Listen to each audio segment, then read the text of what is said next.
即马即个花甲扫风台呢，已经继续走向西亚，准备要来登陆中国的广东。也毋过，伊的外围环流呢，共款是影响到咱花莲、台东甲屏东。气象署是针对咱台湾东南部来发布大水豪特报，预告大概等到下晡，这雨水才会豆豆转好。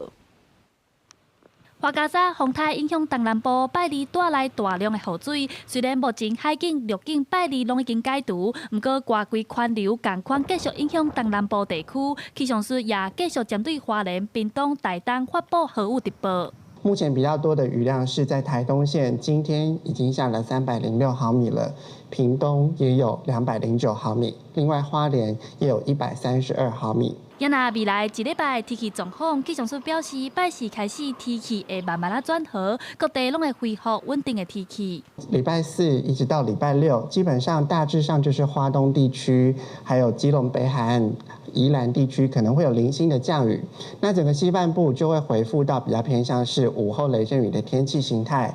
另外，气象署也提醒，原本伫咧菲律宾东边海面的热带性低气压，伫咧半暝2点已经发展做轻度风台普洛伊。目前西北太平洋伫咧海面上拢总有3个风台，新的风台普洛伊对台湾无直接的影响。 菲律宾东南方海面，这个是刚形成的20号台风博洛伊。那它大致上会是以比较偏向是偏西到西北西的方向，通过吕宋岛的南部，然后再进到南海。气象署表示，未来会继续观察风台路线，也提醒民众，这几日山区也是有可能有水崩山、土石流的情形。提醒民众千万唔通挖进溪边山区，要保护家己的安全。记者戴亚轩、林秀凯台北报道。